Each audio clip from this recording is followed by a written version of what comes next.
আসসালামু আলাইকুম। মজার রেসিপি নিয়ে চলে এসেছি। আজকে বিরিয়ানি লাভারদের জন্য মজাদার বিরিয়ানি রান্না করব। বিফ বিরিয়ানি। দেখে বুঝতে পারছেন কালারটা কতটা মজার। চাইলে এভাবে আসছি ঈদেও ট্রাই করতে পারবেন। এটা মূলত ছোটদের খুবই পছন্দ হবে। এই বিরিয়ানিটা যেভাবে রান্না করব বাচ্চারা খেয়ে খুবই পছন্দ করবে, ভীষণ পছন্দ করবে। মেহমান আসলেও তৈরি করে দিতে পারবেন। চাইলে সবাইকে, পরিবারের সবাইকেও রান্না করে খাওয়াতে পারবেন। ভীষণ মজার ছিল বিরিয়ানিটা, অনেক টেস্টি। কালার দেখে নিশ্চয়ই বুঝতে পারছেন এটা কতটা মজাদার বিফ বিরিয়ানি। এটা দারুণ লেভেলের মজার ছিল। ভিডিওটা ফার্স্ট থেকে লাস্ট পর্যন্ত দেখবেন আর মজার রেসিপিটা রান্না করবেন। ফলো সাবস্ক্রাইব করে নিয়মিত পাশে থাকবেন। ফেসবুক থেকে একটা ফলো দিয়ে দিবেন আর ইউটিউবে অবশ্যই সাবস্ক্রাইব করে পাশে থাকা বেল আইকনটি অন করে দিবেন। সাথে সাথে আমার নতুন নতুন ভিডিওগুলো আপনাদের কাছে পৌঁছে যাবে। আর ফলো করবেন, দেখবেন, রান্না করবেন। এখানে 1 কেজির একটু বেশি রয়েছে গরুর মাংস নিয়েছি। এখানে দিচ্ছি হাফ কাপ টক দই। হাফ কাপ টক দই দিয়েছি। এ পর্যায়ে মাংসটা ম্যারিনেট করব। দিয়ে দিচ্ছি 3 টেবিল চামচ আদা আর রসুনের পেস্ট।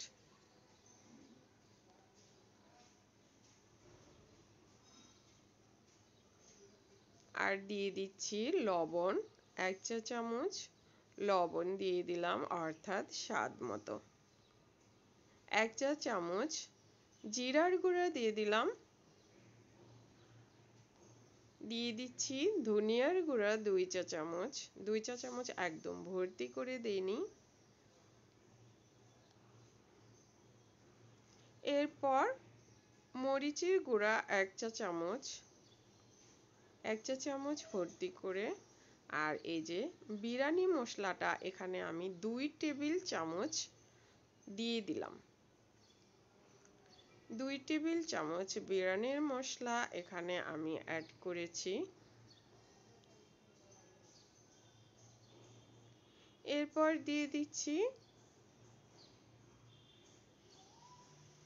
হাফ চা চামচ গোলমরিচ গুঁড়া। আর দিয়ে দিচ্ছি 1 চা চামচ টমেটো সস। এতে করে স্বাদটা বৃদ্ধি পাবে।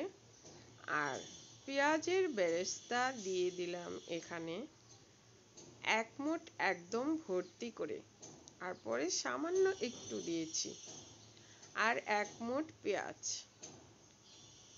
1 মুঠ ভর্তি করে পেঁয়াজের বেরেস্তা দিয়েছি আর 1 মুঠ পেঁয়াজ। আর এই যে তেল, এখানে যে আমি বেরেস্তাটা করেছিলাম সেই তেলটা 1 কাপ আমি দিয়ে বেরেস্তা করেছিলাম, সেই তেলটাই আমি এখানে দিয়ে দিলাম। পুরাটা 1 কাপের একটু কম রয়েছে তেলটা।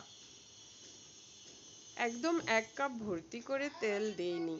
এখন সব কিছু মিক্সড করে মাখিয়ে নিচ্ছি। মাখিয়ে আমি 20 মিনিট রেস্টে রেখে দিচ্ছি। চাইলে এখনো রান্না করতে পারবেন যদি হাতে সময় না থাকে।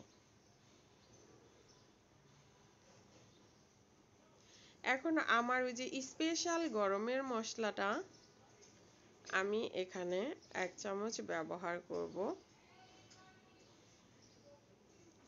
আগা দিয়ে কাঁচামরিচটা একটু ফেড়ে দিয়েছি, এতে করে জালটা বেরিয়ে আসবে।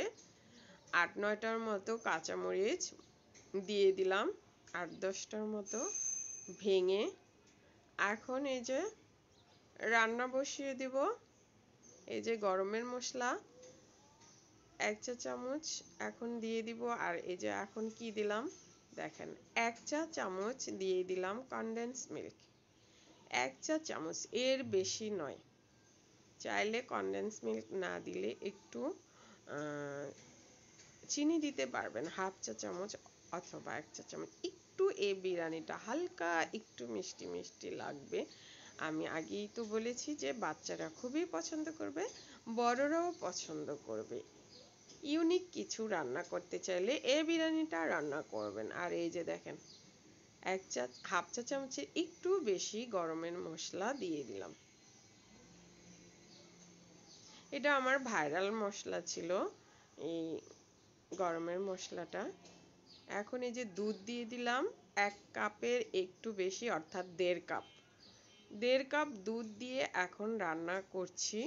বলক চলে আসছে, এ পর্যায়ে চুলার আঁচ কমিয়ে দিয়ে এই মাংসটাকে আমি রান্না করব।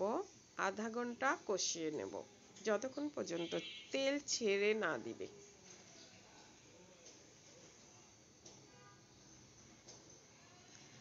মাংসটা আমি এই যে আধা ঘন্টা নেড়ে চেড়ে কিছুক্ষণ পরপর নেড়ে কষিয়ে রান্না করেছি আধা ঘন্টা। এখন এই যে গরম পানি, যে হাঁড়িটাতে আবার বলবেন না যে পানি সাদা কেন, অর্থাৎ আমি যে পাতিলটাতে দুধ জাল দিয়েছিলাম সেটার মধ্যে আমি গরম পানি করে নিয়েছি। তাই গরম পানি এখানে অ্যাড করে দিয়েছি। মাংস ডুবে থাকবে সে পর্যায়ে পানিটা দিতে হবে, নয়তো মাংস সিদ্ধ হবে না। বিরিয়ানির মাংস কিন্তু একটু বেশি সিদ্ধ করতে হয়।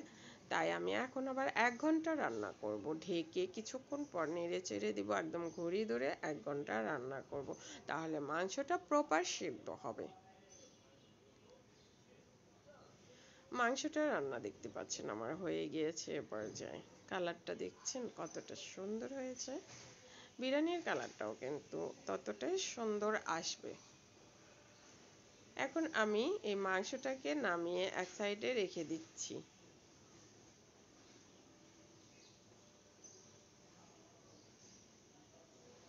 চাইলে আসছে কুরবানির ঈদে এই রেসিপিটা আপনারা রান্না করতে পারবেন। এখন আমি 1 টেবিল চামচ ঘি দিয়ে চালটা কষিয়ে নেব। এখন এই যে এক মুঠের একটু কম হবে পেঁয়াজ দিয়েছি। পেঁয়াজ দিয়ে এখন পেঁয়াজটাকে একটু রান্না করে নেব কালার চেঞ্জ হওয়া পর্যন্ত। এখন কিছু গরমের মশলা অ্যাড করে দিব। দিয়ে দিচ্ছি 3টা তেজপাতা, 3 টুকরা ছোট সাইজের 1 ইঞ্চি সাইজের দারচিনি, 3টা এলাচ, 3-4টা কালো এলাচ 2টা ফাটিয়ে দিয়েছি এলাচের সুঘ্রাণ বেরিয়ে আসার জন্য। সাদা এলাচ 5টা দিয়েছি, এটারও ফাটিয়ে দিতে হবে, তাহলে এলাচের যে সুঘ্রাণ রয়েছে সেটা বেরিয়ে আসবে। এখন আদা 2 চা চামচ দিয়ে এখন এই যে পেঁয়াজের সাথে কষিয়ে নিচ্ছি। কষানো হয়ে গেলে পানি দিয়ে আবার কষিয়ে নিয়েছি। এখন এই যে পোলার চাল আমি 20 মিনিট ধুয়ে রেখে দিয়েছিলাম, 20 মিনিট ভিজিয়ে রেখেছিলাম, এতে করে চালটা একটু ভাতটা লম্বা লম্বা দেখাবে। এখন এটাকে 10 মিনিট আমি চালটাকে লো আছে চুলার আঁচ কমিয়ে রেখে 10 মিনিট কষিয়ে নেব। এখানে আমি চাল ব্যবহার করেছি 5 কাপ। 5 কাপ চালের মধ্যে আমি 10 কাপ পানি দেব। গরম পানি করে নিয়েছি আর পানিটা ঢেলে দিচ্ছি। এতে করে চালটা তাড়াতাড়ি বলক চলে আসবে। যদি নতুন চাল হয় ক্ষেতের ধানের চাল তাহলে পানি সমান দিবেন, আর যদি পুরনো চাল হয় প্যাকেটের অর্থাৎ বাজারের খোলা চাল তাহলে 1/2 কাপ পানি বেশি দিবেন। এই পর্যায়ে আমার চালটা অতটা পুরনো নয়, তাই আমি ডাবল পানি ব্যবহার করেছি। এখন বলক আসার জন্য অপেক্ষা করব। এই যে ঘিটা অ্যাড করেছি এতে করে সুন্দর ফ্লেভার পাওয়া যাবে। এখন এই যে খোলা রেখে এখন একটু এই যে সামান্য একটু টেস্টিং সল্ট দিয়ে দিলাম। এটা কোনো অল্প একটু দিলে কোনো ক্ষতি হয় না, আর কেউ যদি না খান তাহলে স্কিপ করতে পারবেন। আর লবণ স্বাদ মতো দিয়ে দিলাম। লবণ দিয়ে টেস্ট করে পানিটা যখন দেখবেন ডার্ক মনে হচ্ছে লবণে, তখন বুঝে নেবেন যে চাল ফুটলে লবণটা ঠিকঠাক হবে। এখন এই যে খোলা রেখে বলক তুলে নিচ্ছি।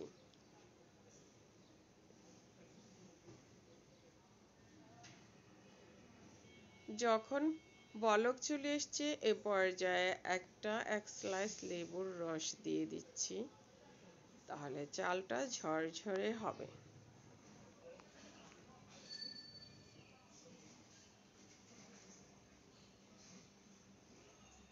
এই যে চালে দেখেন আমার পানিটাও টেনে যাচ্ছে, পানি টেনে গেছে। এ পর্যায়ে এখন আমি এই যে দেখেন হাফ সিদ্ধ হয়ে গেছে চাল। এ পর্যায়ে এখন আমি উপরে মাংসটা দিয়ে দেব। রান্না করে রাখা মাংসটা আমি এই যে এখন রান্না করে রাখা মাংসটা উপরে দিয়ে দিব।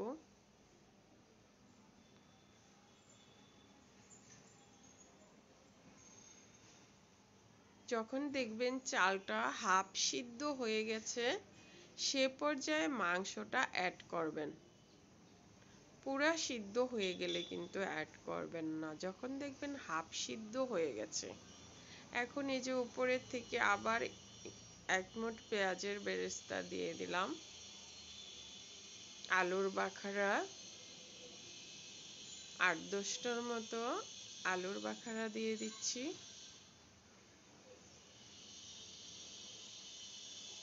আর ১০-১২টার মতো কাঁচামরিচ দিয়ে এখন আমি ঢেকে চুলার আঁচ কমিয়ে ১০ মিনিট দমে রাখবো। আর আমি এখানে একটা তাওয়া গরম করে নিয়েছি। এখন দমে রাখার জন্য আমি তাওয়াতে দিয়ে দিচ্ছি, নয়তো নিচ থেকে পোড়া লেগে যাওয়ার চান্স থাকে। চুলার আঁচ তাওয়াটা গরম করে চুলার আঁচ কমিয়ে দিয়েছি। এখন ১০ মিনিট দমে রেখেছি। ১০ মিনিট পর আমি একটু এখন নেড়ে চেড়ে মিক্সড করব। আমার নিচ থেকে কিন্তু একদম বিরিয়ানিটা হয়ে গিয়েছে। এখন সব কিছুর সাথে আমি মিক্সড করে নেব, মাংসের সাথে পোলাওটা মিক্সড করে নেব নেড়ে চেড়ে।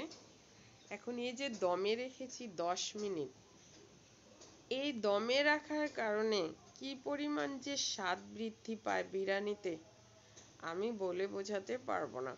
এখন আমি নেড়ে চেড়ে মিক্সড করে নিচ্ছি। এই যে আমি নেড়ে চেড়ে মিক্সড করে নিয়েছি বিরিয়ানিটা। এখন আমি মিক্সড করে আবার ১০ মিনিট দমে রেখে দিব। মাঝখানে আমি আরেকবার নেড়ে চেড়ে দিব, নয়তো কিন্তু চাপা খেয়ে যাবে বিরিয়ানি। আমার বিরিয়ানি একদম পারফেক্ট, তেল সব কিছু একদম ঠিকঠাক হয়েছে, তেল পানি সব কিছু ঠিক ছিল। এখন শুধু মিক্সড করে পোলার সব জায়গাতে মশলাটা প্রবেশ করিয়ে দেওয়া, যাতে করে সব জায়গায় মশলাটা পরিমাণ মতো ছড়ায়। এখন এই যে ১০ মিনিট আবার দমে রাখার পর আমার বিরিয়ানিটা একদম হয়ে গিয়েছে পারফেক্ট। চাইলে এভাবে আপনারা একবার ট্রাই করতে পারেন। সবাই খেয়ে খুবই পছন্দ করে সেম রেসিপি ফলো করে রান্না করবেন। এই যে দেখেন মাংসটা একদম পারফেক্ট সিদ্ধ হয়ে গেছে। দেখেন সবাই খেয়ে খুবই মজাদার বলেছিল, সবাই খেয়ে বলেছিল খুবই টেস্টি হয়েছে।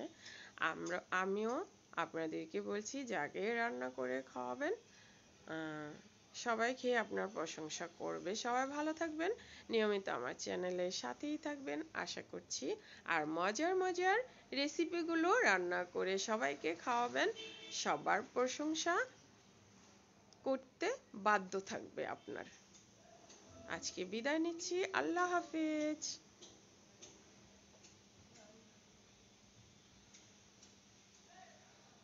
শেয়ার করে রাখবেন, রেসিপি যদি ভালো লাগে তাহলে সহজেই পেয়ে যাবেন।